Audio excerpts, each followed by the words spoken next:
Hello दोस्तों, एक बार फिर से स्वागत है आपका easy to learn YouTube channel में। आज की वीडियो में हम फिल्टर फंक्शन का यूज़ करना सीखने वाले हैं। तो बिना किसी देरी के चलते अपने कंप्यूटर स्क्रीन पर शुरू करते हैं आज का वीडियो। आइए आ गए हम अपनी कंप्यूटर स्क्रीन पर और आज हम जिस फंक्शन को सीखने वाले हैं उसका नाम है फ़िल्टर। और ये फ़िल्टर का सिंटैक्स कुछ इस तरह से होता है जिसमें हमें फ़िल्टर एक एरे देना होता है, क्या कंडीशन लगानी है वो इंक्लूड में आता है, और अगर वैल्यू नहीं मिलती है तो इफ़ एम्प्टी में हमें क्या रिजल्ट देना है, बिल्कुल उसी तरह जैसे हम इफ़ एरर का यूज़ करते हैं। अब ये करता क्या है, फ़िल्टर फंक्शन हमें क्या करता है कि जो भी हम फ़िल्टर अप्लाई करेंगे उसके बेस पे हमें रिटर्न करता है वो पूरी रेंज जो हमने सेलेक्ट करी होगी, यानी पूरा एरे हमें रिटर्न में दे देता है। अब जैसे एग्जांपल के लिए समझने के लिए अगर आपसे कोई कहता है कि एक ऐसा डेटा बनाओ कि मुझे बताओ कि जो मेरा पर्सन है गिल, उसने कितना पेंसिल सोल्ड किया है, वो डेटा मुझे चाहिए। तो आपका डेटा कुछ इस तरह से होगा, ठीक है। ये डेटा आपको फिल्टर फंक्शन के थ्रू निकालना मैं आज सिखाता हूँ। तो हमें क्या करें, बिल्कुल भी फिल्टर अप्लाई नहीं करना पड़ेगा, बल्कि हम फिल्टर फंक्शन का यूज़ करेंगे। तो मान लीजिए अगर मुझे फिल्टर अप्लाई करना है और हम एक फिल्टर लगाते हैं कि मुझे गिल जो सेल्स पर्सन है उसने कितना सेल किया है, ठीक है। तो मैं क्या करूँगा, यहाँ पे फिल्टर लिखूंगा। फिल्टर के बाद मैं बात करूँगा एरे की। अब एरे मेरे क्या होता है, कंप्लीट रेंज हो जाएगी, जितना भी डेटा मेरे पास अवेलेबल है उसमें करेंगे। अगर मुझे एक कॉलम करना होता तो मैं एक कॉलम सेलेक्ट करता, अदरवाइज मैं पूरा एरे सेलेक्ट कर ले रहा हूँ। कॉमा इंक्लूड में क्या करना है, मुझे सेल्स पर्सन का नाम सारा सेलेक्ट करना है और इक्वल्स टू लिखकर सेल्स पर्सन का नाम एंटर करना है। अब मैंने यहाँ पे एक ड्रॉप डाउन बना रखा है तो मैं पर्सन का नाम यहाँ से सेलेक्ट कर लेता हूँ, ब्रैकेट बंद करता हूँ, एंटर करता हूँ। अब देखेंगे यहाँ पर एरर आ गया, कैलकुलेशन एरर, क्योंकि अभी यहाँ पे सेल्स पर्सन का कोई नाम है ही नहीं। मैं क्या करता हूँ, यहाँ से सेल्स पर्सन गिल को सेलेक्ट कर लेता हूँ और आप देखेंगे जैसे ही मैंने सेल्स पर्सन को सिलेक्ट किया मुझे डेटा रिटर्न हो गया गिल का सारा। अगर मैं इसे चेक करूं, देखिए आप यहाँ देखेंगे यहाँ पर हमारे पास 5 रिकॉर्ड है। अगर मैं फिल्टर लगा के गिल का डेटा चेक करता हूँ तो यहाँ पर भी हमारे पास 5 रिकॉर्ड है, यानी ये बिल्कुल सही काम कर रहा है। तो आपने देखा फिल्टर फंक्शन की मदद से कितना ईजिली हम डेटा को फिल्टर भी कर रहे हैं, साथ के साथ उसे एक नई रेंज पे पेस्ट भी कर रहे हैं। तो अगर यहाँ से मैं फिल्टर में जाके कोई और ऑप्शन का नाम सेलेक्ट करता हूँ पर्सन का, तो देखो जोनस का डेटा मिल गया, स्मिथ का मिल गया, और किसी भी पर्सन का सिलेक्ट करता हूँ तो मुझे मिल जाता है। हालांकि इसमें ध्यान रखने वाली बात यह है कि ये फंक्शन जो है वो अवेलेबल है आफ्टर सिंस 2019 वर्जन्स, ठीक है। अगर आप 2019 से नीचे का कोई वर्जन ऑफिस का यूज़ कर रहे हैं तो उसमें शायद ही आपको फंक्शन देखने को नहीं मिलेगा। ये फिल्टर फंक्शन 2019 से ऊपर के वर्जन्स में ही अवेलेबल है, ठीक है। अच्छा, यहाँ तक तो सारी बातें हमारे लिए ईजी हो जाती करना कि हम एक सिंगल रेंज से अगर फिल्टर करना चाहें तो डेटा ईजिली फिल्टर हो जाता है। लेकिन अगर क्या हो, आपको मल्टीपल कंडीशन लगा के यही डेटा फिल्टर करना है। यानी कुछ एग्जांपल के लिए मैं चाहता हूँ कि मेरा पहला फिल्टर हो कि जो भी पर्सन मैं सेलेक्ट कर रहा हूँ, मान लीजिए मैं यहाँ से गिल को ही सिलेक्ट कर लेता हूँ। गिल ने टोटल पेंसिल कितनी सोल्ड करी है, सिर्फ उतना डेटा यहाँ आ जाए। तो अब मुझे मल्टीपल फिल्टर लगाने हैं, बट अगर आप फंक्शन को देखेंगे तो यहाँ पे इंक्लूड में हमारे पास मल्टीपल ऑप्शन यानी क्राइटेरिया का ऑप्शन नहीं है, सिर्फ इंक्लूड का ऑप्शन है। ऐसे में क्या कर सकते हैं, हम इस फॉर्मूले को थोड़ा सा ट्विक करके भी यूज कर सकते हैं। एग्जाम्पल के लिए मैं क्या करता हूँ, इसको यहाँ से डिलीट कर देता हूँ और मैं फिर से फॉर्मूला टाइप करता हूँ फिल्टर में मैं अपनी रेंज सेलेक्ट करता हूँ, कॉमा, और इस बार जब मैं इंक्लूड फॉर्मूला अप्लाई करूंगा तो सबसे पहले मैं करूंगा इसे ब्रैकेट में लिखूंगा और ब्रैकेट स्टार्ट करके पहले मैं सेल्स पर्सन का नाम सेलेक्ट करूंगा, कॉमा, सॉरी, इक्वल्स टू, और मैं यहां से अपना सेल्स पर्सन सेलेक्ट करूंगा, ब्रैकेट को बंद करूंगा और यहां पे मल्टीप्लाई करूंगा, फिर दूसरा रेंज स्टार्ट करूंगा ब्रैकेट के साथ और इस बार पेंसिल सेलेक्ट करूंगा, ब्रैकेट बंद, इक्वल्स टू प्रेस करूंगा और यहाँ से फिल्टर 1 में मैं अपना आइटम सेलेक्ट करूंगा, ब्रैकेट बंद करूंगा और फिर से उसके बाद पूरा ब्रैकेट बंद करके एंटर प्रेस कर दूंगा।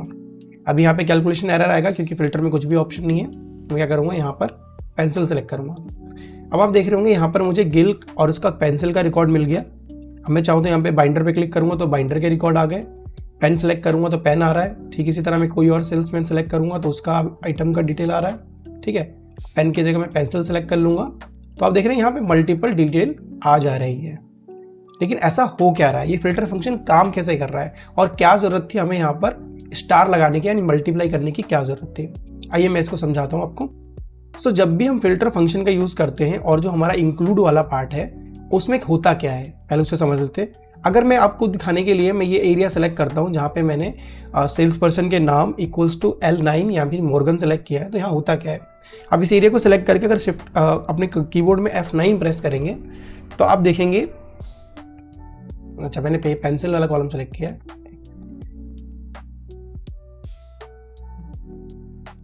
अगर आप इसको सेलेक्ट करके F9 प्रेस करेंगे तो आप देखेंगे यहाँ पर हमें कुछ वैल्यूज मिल रही हैं जो कि है false false false false false. ये हो क्या रहा है, ये क्या कर रहा है कि जब भी जो भी आप सेल है उस सेल को चेक कर रहा है कि दिस इक्वल्स टू दिस है या नहीं। ठीक है, ये वैल्यू उसको सारी रिटर्न हो जा रही है। ठीक है, इसे लॉक करना भूल गया मैं।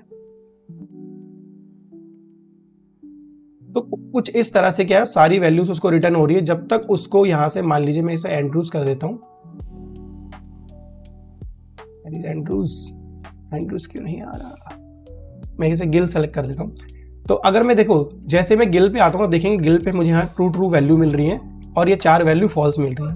ठीक इसी तरह क्या करता है हमारा जो फिल्टर फंक्शन है वो क्या है, हर एक सेल के लिए यानी हर एक मेरे इंक्लूड आइटम को चेक करता है और मुझे रिटर्न करता है फॉल्स फॉल्स फॉल्स और ट्रू ट्रू ट्रू जहां पर वो वैल्यू मैच हो रही है। ठीक इसी तरह जब मैं पेंसिल्स की बात करता हूं तो पेंसिल वाले कॉलम के लिए भी क्या करता है वो, मैं F9 दबाता हूं यहाँ पे, तो आप देखेंगे यहाँ पर मुझे true true true false false और ऐसे वैल्यू मिलती है। अब फंडा क्या है, जब हम मल्टीप्लाई करते हैं तो होता क्या है, मैं कॉलम ऐड करता हूँ यहाँ पर। ठीक है, मैं इक्वल्स टू प्रेस करता हूँ यहाँ पर और इस बार मैं क्या करता हूँ, यहाँ पर पेंसिल को सिलेक्ट करता हूँ इक्वल्स टू और यहाँ से पेंसिल को सिलेक्ट करके इसको फ्रीज करके एंटर प्रेस। तो कुछ इस तरह से क्या हमारा फिल्टर फंक्शन काम करता है। अब जब हमने मल्टीप्लाई किया ट्रू को फॉल्स से, तो अगर मैं नॉर्मल यहाँ से मल्टीप्लाई करता हूँ तो आप देखेंगे मुझे यहाँ क्या मिल गया, 0 मिल गया। ठीक है, अगर मैं इसे नीचे तक पेश करते हुए जाता हूँ तो आप देखेंगे कुछ जगह पे मुझे क्या है 1 मिल गया और कुछ जगहों पे 0 मिल गया। ठीक है, अब आप सोच रहे हैं कि ऐसा क्यों है। आपको याद होगा जब मैंने टेक्स्ट के फॉर्मेट्स के बारे में बताया था, टाइप्स के बारे में बताया था, तो मैंने बताया था एक्सेल बैकएंड में फॉल्स और ट्रू को 0 और 1 से डिनोट करता है। ठीक है, तो जहां पे मेरे पास दोनों वैल्यू ट्रू हो गई तो वहां पे क्या हो गया, इसकी वैल्यू 1 हो गई, इसकी वैल्यू 1, तो 1 मल्टीप्लाई 1 मेरा क्या हो गया, 1 हो गया और 0 मल्टीप्लाई 1 मेरा क्या हो गया, 0 हो गया। सो कहीं पर भी अगर मुझे फॉल्स मिला है, ठीक है, और साथ में उसे मैं मल्टीप्लाई कर रहा हूँ 0 से, तो मुझे 0 आंसर हो रहा है। तो जहां जहां पे मेरे को 1 मिल रहा है मुझे उतने रिकॉर्ड देखने को मिल रहे हैं। तो फिल्टर फंक्शन क्या करता है, फिल्टर फंक्शन सारे ही रोज में जाके इस तरह से वैल्यूज को चेक करता है और वैल्यू को चेक करके एक इस तरह की रेंज इंटरनली जनरेट करता है, जिससे क्या करता है वो सारी डेटा को फिल्टर करके हमें वापस से रिटर्न करता है। ठीक है, तो ये तो था यहाँ पे कि जब ये दोनों कंडीशन, ठीक है, जैसे यहाँ पर हम कह रहे थे ये दोनों कंडीशन मैप होनी चाहिए, ये भी और ये भी, तो ये दोनों कंडीशन हमारी सेम होनी चाहिए, अप्लाई होनी चाहिए, ट्रू होनी चाहिए, तब आए। अगर मैं आपसे ऐसे कहूं कि या तो पेंसिल हो और या तो गिल हो, ठीक है, या तो मैं 2 पर्सन के नाम सेट करना चाहूं तो क्या होगा, अगर मैं पेंसिल की जगह दोनों ही फिल्टर नाम पे लगा दूं कि मुझे एंड्रूज या फिर गिल्स की ही वैल्यू चाहिए, ठीक है, तो मैं क्या कर सकता हूं, इस कंडीशन को एंड की जगह और पे कन्वर्ट कर सकता हूं, यानी दोनों में से कोई एक। ठीक है, तो इसमें हम क्या कर सकते हैं, जो हम फिल्टर फंक्शन अप्लाई कर रहे हैं इसमें अगर हमने ये स्टार जो लगाया है, स्टार की जगह अगर मैं प्लस लगाकर एंटर प्रेस करूंगा तो आप देखेंगे कि या तो मेरे को रिकॉर्ड पेंसिल का मिल रहा है या तो मुझे गिल का मिल रहा है। देखिए, या तो मुझे पेंसिल है तो उसमें कोई और नाम भी है, या तो गिल है तो उसमें पेंसिल भी होगा और बाइंडर भी हो सकता है। तो अब क्या फर्क आ गया कि अब एंड की जगह मैंने यहाँ पे और अप्लाई कर दिया। ठीक है, यानी जब मुझे कंडीशन और में लगानी है तो मैं अपने फॉर्मूले में प्लस का साइन यूज करूंगा। तो आप देखेंगे अगर मैं यहाँ पे स्टार की जगह प्लस यूज करके एंटर मारूंगा तो आप देखेंगे मुझे यहाँ पे क्या हो रहा है कि अगर ये ट्रू है यानी 1 है और ये फॉल्स 0 है तो यहाँ पे 1 आ जा रहा है प्लस करके, जहां पे दोनों जगह 0 है वहां भी मुझे क्या आ जा रहा है, 0 आ जा रहा है, पर जहां दोनों जगह ट्रू है वहां पे मुझे 2 आ रहा है, तो वो उसको भी 1 काउंट करके कंसीडर कर लेता है और मुझे आंसर मिल जाता है। तो अगर हम प्लस अप्लाई करेंगे तो हमें क्या होगा, 2 रेंज के बीच, 2 फिल्टर के बीच, तो हमें दोनों में से कोई भी एक ट्रू होते ही वैल्यू मिल जाएगी। अब आप इसे समझ गए होंगे, मैं इसे रिमूव करता हूं। अब मान लीजिए मुझे 2 कंडीशन तो मैंने यहाँ लगा दी, पर अब तीसरी कंडीशन लगानी है, बट ये पहली 2 कंडीशन होनी चाहिए मेरी एंड वाली, ठीक है, और ये होनी चाहिए और। ठीक है, जैसे कहने का मतलब टोटल सेल्स ग्रेटर देन 1000 जिसकी है, सिर्फ वो वैल्यू आनी चाहिए। ठीक है, तो इन दोनों में से तो एंड कंडीशन और ये भी एंड कंडीशन कर देते हैं हम, ये भी तीनों मिलाकर अब मेरी एंड, यानी ये तीनों कंडीशन पे मेरी एक ही कंडीशन आएगी एंड, ये तीनों ट्रू होनी चाहिए। तो मेरे को क्या करना है कि जो सेल्स पर्सन का नाम है वो गिल होना चाहिए, जो आइटम का नाम है पेंसिल होना चाहिए और उसकी सेल्स 100 से ज़्यादा होनी चाहिए, 1000 से ज़्यादा होनी चाहिए। तो पहले मैं इस फॉर्मूला को डिलीट कर देता हूँ। डिलीट करने के बाद मैं यहाँ पे टाइप करूँगा फिल्टर, फिर से एरे सेलेक्ट करता हूँ अपना, कॉमा, इंक्लूड के लिए पहला फिल्टर हम पेंसिल को कंसिडर करेंगे, तो पहले मैं पेंसिल सेलेक्ट कर लेता हूँ कॉलम पूरा, और इक्वल्स टू में यहाँ पे सेलेक्ट कर देता हूँ पेंसिल और इसे कर देता हूँ ब्रैकेट से बंद। मैं स्टार प्रेस करूँगा, ब्रैकेट लगाऊंगा, सेल्स पर्सन के नाम सेलेक्ट करूँगा, इक्वल्स टू प्रेस करूँगा और यहाँ से सेल्स पर्सन को सिलेक्ट करूँगा। ठीक है, फिर से स्टार प्रेस करूँगा और यहाँ पे जाके टोटल सेल्स को सिलेक्ट करके ब्रैकेट बंद करूँगा और इसमें लिखूँगा ग्रेटर देन और सेल को सिलेक्ट करके एंटर प्रेस करूँगा। आप देखेंगे जब मैंने फॉर्मूला लगाया है तो यहाँ पे मुझे एरर मिला है क्योंकि कोई भी वैल्यू इसको ऐसी नहीं मिल रही होगी। ठीक है, बट ये मेरा आंसर आना चाहिए था। एक काम करते हैं, पहले हम कैलकुलेशन एरर को फिक्स करने के लिए कॉमा इफ एम्प्टी में हम लिख देते हैं नॉट फाउंड।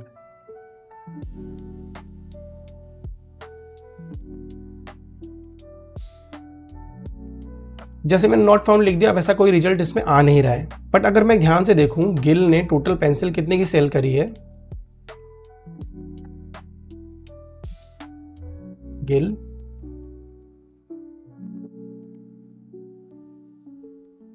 ठीक है, गिल में पेंसिल का कोई भी ऐसा लाइन आइटम नहीं है जो 1000 से ऊपर है। अगर मैं यहाँ चेक करता हूँ बाइंडर का, तो उसने पेन को 1000 से ऊपर सोल्व किया है। ठीक है, अब हम फिल्टर लगा के हटा के चेक करते हैं कि अगर मैं यहाँ से पेन कर दूं तो क्या मुझे रिजल्ट मिल रहा है। ठीक है, आप देखेंगे यहाँ पर गिल सेल्स पर्सन का नाम है, आइटम का नाम पेन है और वो 1000 से ऊपर उसने सोल्ड किया है। ठीक है, अगर मैं कोई और पर्सन का नाम सेलेक्ट करता हूँ हावर्ड, तो हावर्ड ने क्या पेन 1000 से ऊपर सोल्ड किया है? नहीं। पेंसिल सोल्ड किया है? नहीं। पेन सेट सोल्ड किया है? नहीं। डेस्क सोल्ड किया है? नहीं। 1000 से नहीं। मैं इसे क्या करता हूँ 100 कर देता हूँ मिनिमम में।